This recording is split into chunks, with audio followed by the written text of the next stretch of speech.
Pero Boss Marvin, yung matanong ko lang, kung ano lang kung mamarapatin mo, magkano yung pinakamahal na kambing na nabili mo dito sa iyo?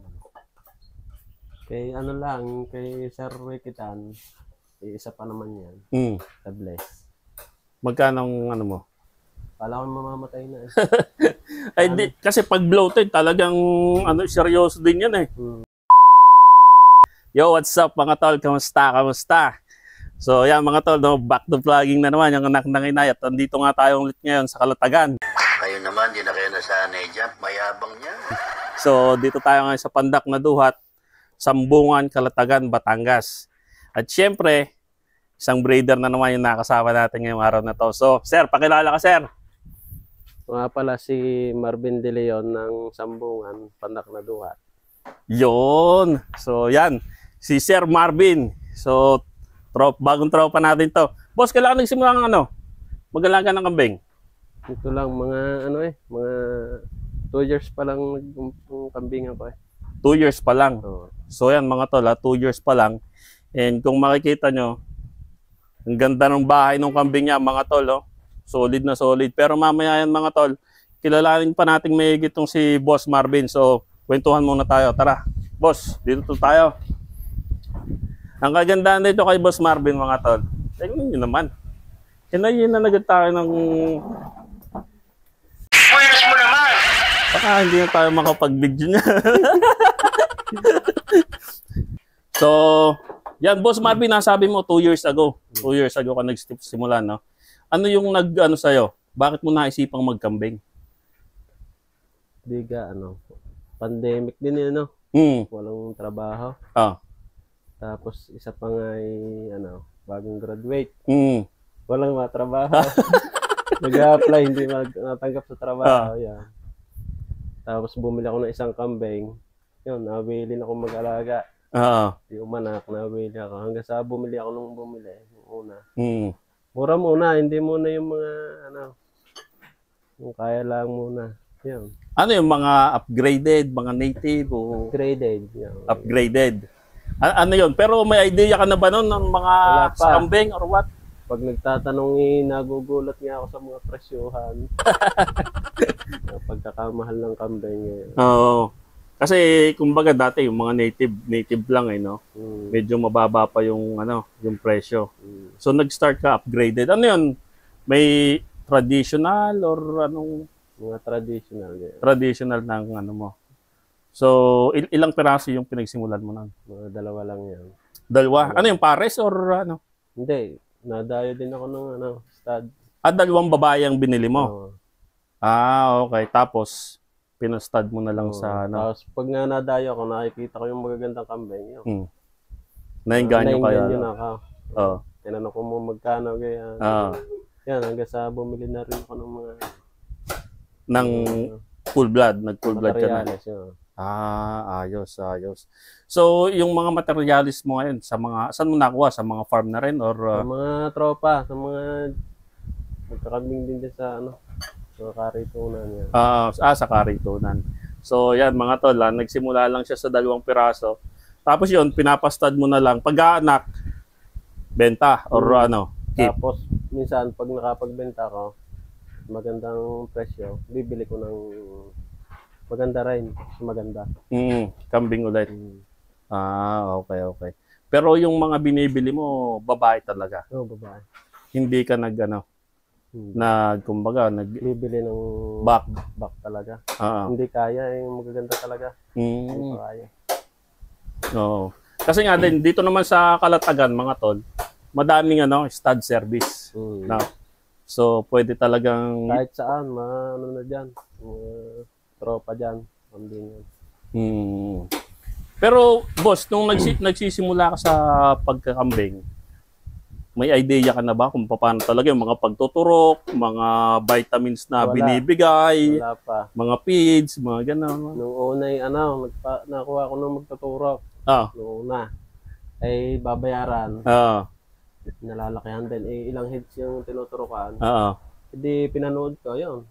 Pinag-aralan ko kung pagtuturok. Hanggang ngayon naman wala namang ayos naman. Nadidisgrasya o Sinusunod ko na lang yung mga nakalagay naman sa bote. Kumbaga may dosage naman no? Hindi, basta pa na lang susunodin. So yun, pwede pala yun, yung ano yun, mga vet ang pumupunta dito or experience din lang. Mga experience. Pero magagaling na rin naman mag-turok. Pag sa ganun, anong bayaran nun? Per head or per... Depende sa dosage siguro yun. Per head, kung ilan ang ituturok, mahigit 100 yata. Pag kukumpletuhin mo yung turok ang ginawa ko, umorder na ako kay So Inseo.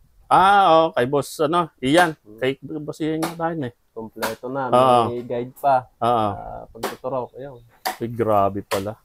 Madami rin talagang kumukuha ng gamot kay... So Inseo ba yun? Oo. May pinadadala din silang guide yun, hindi ka na mahihirapan. Kompleto. Grabe pala. So kahit wala ka masyadong idea, basahin mo na lang yung yung guide na. Yan naman nila. Pag hindi ka talaga marunong. So sa mga sakit-sakit, boss, ano yung mga sakit na na-encounter mo dito sa sa kambingan mo? Itong nakaraan, first time yun, ayaw kumain, lumakan tiyan. May binili nga akong gamot dyan. Yung tablated. Yun, nung sinubukan ko nung tinimpla ko lang sa mantika. Yun, effective. Pero ayaw nang kumain, effective naman. Kala ko mamamatay na kasi pag bloated, talagang seryoso din yan Parang oras lang pag hindi mo na maghapon hindi nakain. Tapos, ano yun? Sinupak mo o tinurok o? Pasupa.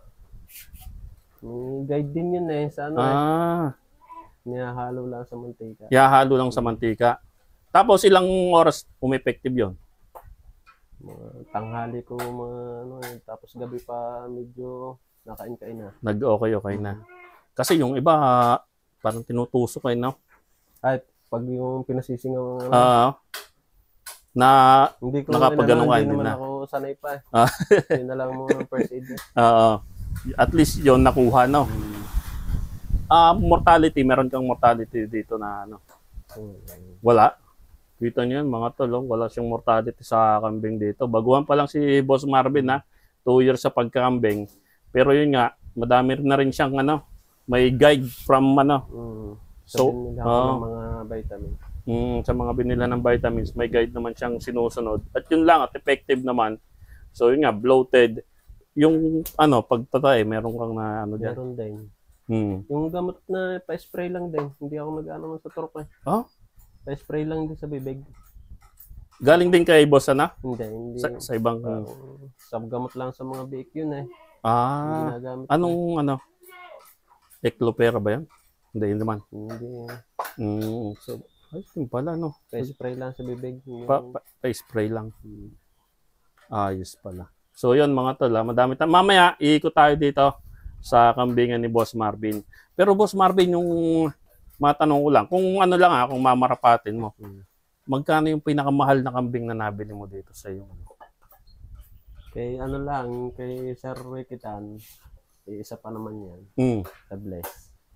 Magkano ang mo? Medyo passion alam na yun So, mga tol, galing sa Bless Farm. So, alam nyo na, mga kung magkano yon. So, pero nandito pa Mamaya papakita namin sa iyo kung alin yung yung nabili niya kay Sir Idol Rikitan ng Bless Farm. Ano yon? Traditional red dappled? Red? Australia.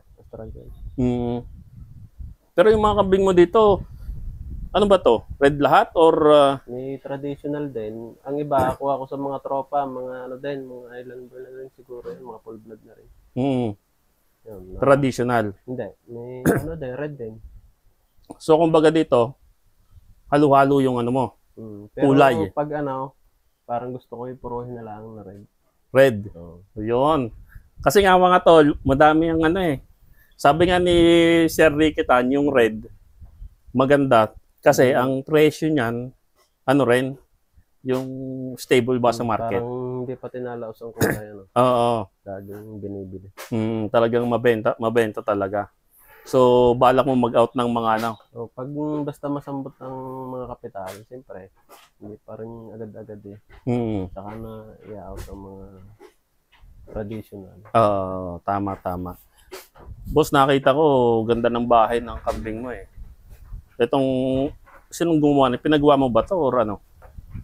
Itong ano, ako na rin ang nagawa niyan. Basta yung pagbububong lang yon, hindi ako nagawa niyan, ginahit ko yan. Pero yung sahig at ano, ako na rin gumawa niyan. Etong mga anong to? Ayos. Carpenter. So, yan mga tol so, eto si Boss Marvin. Madami siyang alaga dito. Pwede kaya tayo makapasyal boss sa loob. May mga pang-out ka ba ngayon? Marami.